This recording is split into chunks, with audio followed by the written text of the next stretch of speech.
हाग्रामा सारनि टाइमाव आदा निर्मल कुमार ब्रह्मआ बेसेबां मोनबोदों फैसाखौ बेसेबां मोनबोदों 25-30 कौटिनिखौ मोनबोआखै दिनै जोंनि बिटिसि गभर्नमेन्ट बिटिआर गभर्नमेन्टआ गोजौ मोनब्लाबो बेफोरबायदि मानसिनि थाखायनो गोजौ लेभेलनि मानसिफ्रा जोंनो होनो हायाखै एमसिएलएआ बिपिएफनि दं जेम्स बसुमतारी किन्तु बिथाङा एमसिएलए जानानै दंब्लाबो बे निसिमा समस्तियाव बिथाङा कुनु पदैबाबो कुनु खारनावबाबो बिथाङा जेबो रायजोनि मोजां खामानि मावनो हायाखै बिथाङा गावनि बेथनखौ लानानै गावनि नखर संसार सालायनायखौ दैदेनगासिनो दङ बेथननि सोमोन्दैथ' बेसेबां मोनो मोना बिथाङाबो एमसिएलए जाबाय सानसे समाव बेसेबां मोनो जोङो 41-42 बेथन मोनो बेजों नखर खांनायाव जोंहा माने जेबो थोआ बेखौ बुंनानै लाब गैया बिथाङा प्रमद बर'आ दिनै दुगाखौ दाख्लामथों दुगा दाख्लामथों बे बिनि खुनु क्रेडिट गैया किन्तु बे दफायाव एकर्डनि जे दफा बे साक्सेस जायैनि खारना प्रमद बर' बेखौनो बे गनायनानै लाथों खुलुमबाय रायजोफोर गिबियाव फिथांखि ब्लग इउट्यूब चेनेलनिफ्राय रायजो राजा बयनिसिमबो गोजोननाय बावहरनाय जाबाय स' रायजोफोर आं दिनैहाय नोंथांमोननि सिगाङावहाय आरोबाव गोदान मोनसे भिडिअनि सोमोन्दै लानानै फैबावनाय जाबाय बे भिडिअनि सोमोन्दैनो आं माखासे बाथ्राखौ बुंनाय जागोन गिबियावनो नोंसोरो आंनि भिडिअखौ खुलिनाय लोगो लोगो इन्ट्र' नुखाबाय सानै एमएलएआ अरज्लायलायदों दा बिथांमोननि अरज्लायनायावहाय आङो माखासे बाथ्रा बुंनो सानदों सैमा मावजिफोर बायदि अरज्लायनायखौ बार होनानै रायजो राजानि थाखाय गोसो होनानै खामानि माव सोरबा 40,000 मोनदों 45,000 मोनदों बिनि सोमोन्दै रायजो राजानोहाय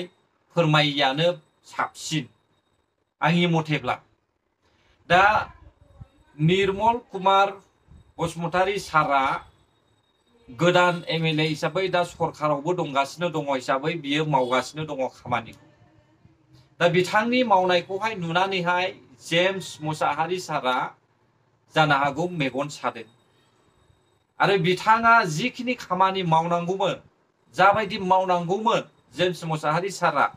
17 बोसोरनि गेजेरावहाय दा बे खामानिखौ मावनो हायाखै दा बे बाथ्राखौ बुंनायावहाय दिनैहाय जेम्स मुसाहारि सारा निर्मल कुमार सारनि सायावहाय रागा जोंनाय दिन्थिदों दा रागा जोंलायनानै लाब गैया नोङो बहाबा क्रिसमासनि गिफ्ट हरदों बहाबा फुजानि गिफ्ट हरदों बेखौहाय रायजो राजाया नोजोर होआ दा रायजो राजानि उन्नतिनि थाखाय रायजो राजानि जौगानायनि थाखाय जाय दैदेनगिरिया खामानि मावगोन बेखौसो रायजो राजाया मदद खालामगोन दा गारबोनाय 17 बोसोरसिमावहाय जेम्स मुसाहारि सारमोना रायजो राजानि थाखाय मा खामानि मावखो बेखौहाय रायजो राजायानो नुगासिनो दंखायो आरो दानि 5 बोसोरावहाय निर्मल कुमार बसुमतारी सारा मा खामानि मावदों बेखौबो रायजो राजायानो नुगासिनो दङ दा बेनिखायनो आं सानदों एखे एरियानि जानानैहाय गावजों गाव बेबायदि मोननै थाखा फैसानि अरज्लायलायनो नाङा मिथिबाय दा हायोब्ला गावगाबागाव गोसो होनानै रायजोनि मोजांनि थाखाय खामानि माव आं फंनैसो बाथ्रा बुंनो सानदों जेम्स मुसाहारि सारनि सायावहाय बिथाङा आइफवालिनि दालांखौ लानानै बुंदों बे दालाङा जाहैबाय आइफवालिनिया बिपिएफ पार्टीनि गायसनजेननाय बियो फाउन्डेशना बिपिएफ पार्टीनि फाउन्डेशनखौ बयबो गायसननो हागौ नाथाय खामानि मावफुंनायनि सायावसो सोनारो दा आङो नुनो मोनदों जे जेब्ला आङो न'आव थांदों बे समावहाय बे दालाङा इउपिपिएलनि सरकार फैजासिमहालागैबो बे दालाङा मात्र खुन्थियाल'मोन दा जोङो नुनो मोनबाय इउपिपिएल सरकारा सानजाहानि आरो सोनाबहानि थांलाय फैलाय खालामनो थाखाय फरायसाफोरनि आरो रायजो राजाफोरनि सुबिदानि थाखाय बे दालांखौहाय लुफुंनानै होबाय दिनैहाय नाम लानो नागिरबाय बिपिएफ पार्टीया दा जोबोद लाजिंसिम बुंनो थाङोब्ला दै आरो बे फाथाबारिनि सानजाहा जेसेबांनाखि दालां होनांगौ दङमोन एसेबां बोसोर सरकार सालायखांनायनि उनावबो दानि सरकारखौ नायोब्ला बै बिपिएफ पार्टीनि जे जेम्स मुसाहारि सारमोन बिथांमोना दाहालागि बेफोरखौहाय गासैखौबो दालां बानायजोबनांगौसिमोन नाथाय दासिमबो फाउन्डेसना गैबावा बानायनायखौथ' बाद हो रायजोफोर हो दासिमबो फाउन्डेसना गैया आरो बे आइफवालिनि दालाङाबो बिपिएफ पार्टिया थाबाय थानायमोनब्ला दिनैसिमबो थाबायनो मोननाय नङामोन बेखौ रायजो राजाया मोजाङै मिथिखागौ जानो हागौ आं बुङाब्लाबो सोलिगोन थेवबो आं बुंबाय बिथांमोना जे नांज्लायबाय थादों नैबे नांज्लायबाय थानायनि सायावहाय आङो बे बाथ्राखौ बुंनाय जाबाय रायजोफोर मिथिबाय दा दानिया फैदो जोङो प्रमेला रानी ब्रह्म बायद'नि सायावहाय एसे बाथ्रा सावरायनोसै जों गिबियाव बिथांनि भिडिअखौनो ससे खोनासंनानै लाग्रोगोन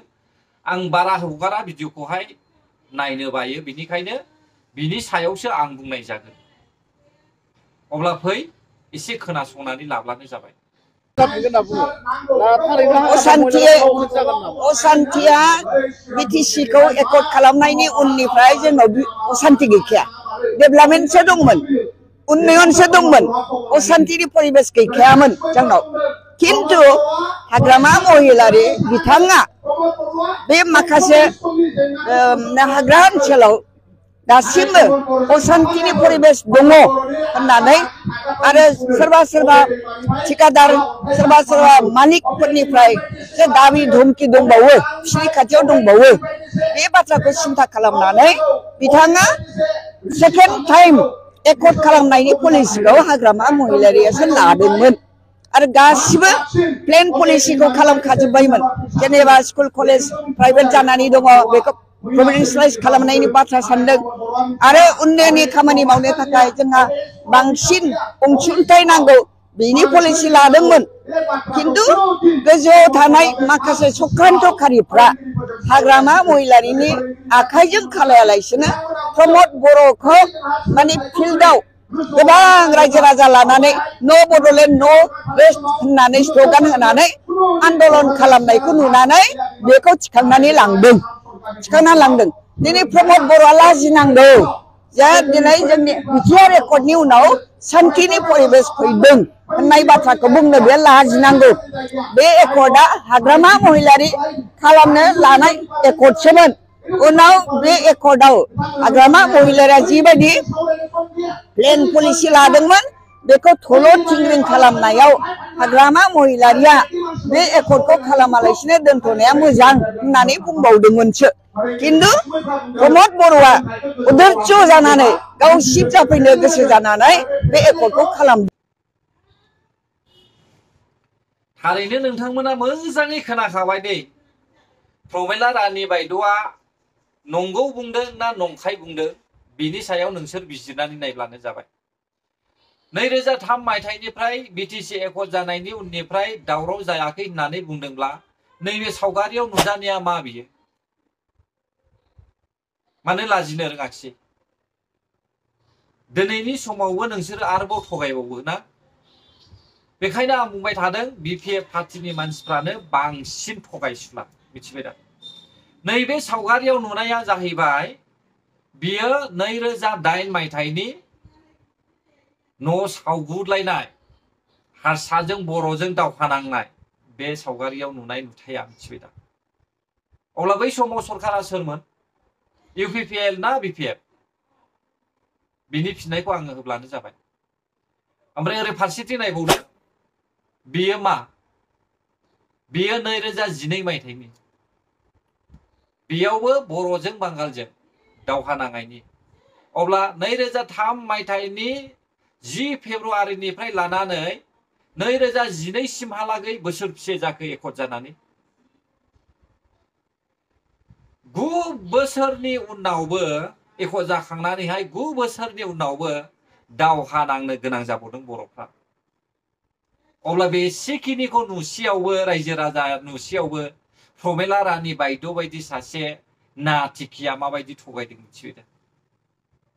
बै समावहाय सेन्ट्रेलाव सोरमोन गभर्नमेन्टआ नोंथांमोना ओरै सावगारियाव नाय डक्टर मनमोहन सिंह बिथाङा सेन्ट्रेलावहाय प्राइम मिनिस्टारमोन स्टेटआव जाहैबाय ओरै नाय स्टेटआवहाय तरुण गगৈ मिथिबाय दा तरुण गगৈया बे समावहाय स्टेटआवहाय चिफ मिनिस्टारमोन आरो जोंनि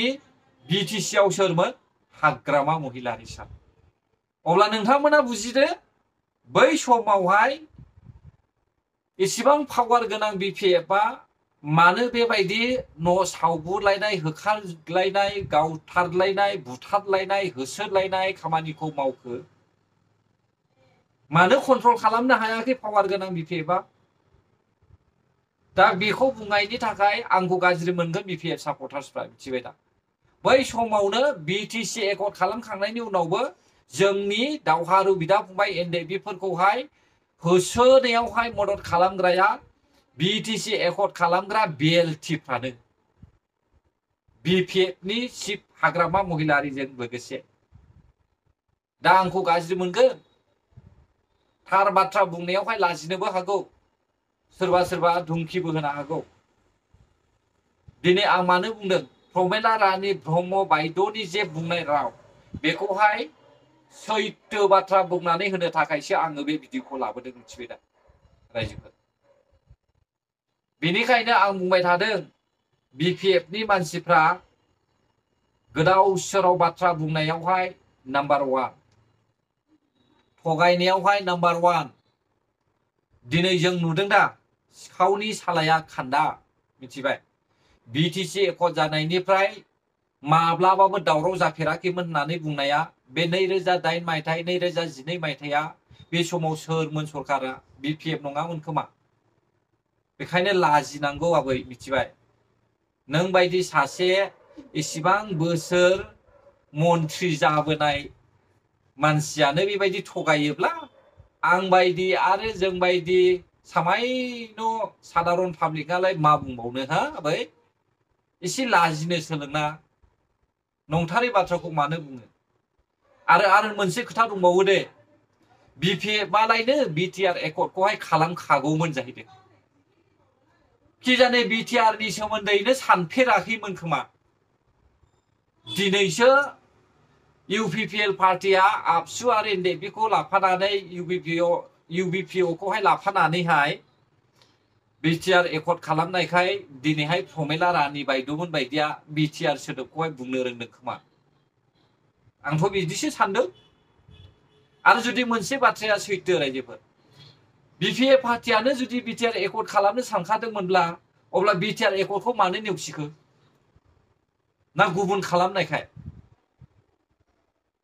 गुबुन मानसिया खालामनायखाय BTR एकर्डखौ नेवसिबाय जुदि गावसोर एकर्ड खालामोमोनब्ला बेनो देरसिन जागौमोनब्ला ना बाथ्रायाथ' बिदिसो थांबाय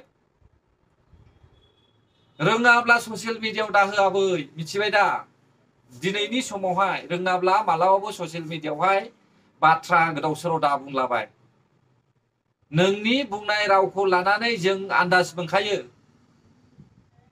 मा बुंदों मा बुङाखै दिनैनि समाव रावखौबो थगायनो हाया सार्च खालामब्लानो गुगोलावहाय रोखा रोखा फैयो बर' हारिया मा जाबोदों सोरजों मा खालामलायदों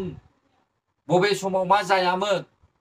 दिनैनि समावहाय गुगोल सार्च खालामब्लानो बर'नि जारिमिनखौहाय जों मोनजोबो एथबां दानि लाइमोन सेंग्रा सिख्लाफोरखौ दानि रायजो राजाफोरखौहाय जाम्बा जाम्बि दासान आबै नोंसो जानो हागौ मबाइल गंसेखौनो थुनो रोङा नाथाय दानि गथ'फ्रा थाबायनो रोंनायनिफ्रायनो मबाइल थुनो गोरों मिथिबाय दा एसेबां थगायनो दा नाजा स' अब्ला रायजोफोर आं सानो बे बुंनाय रावखौहाय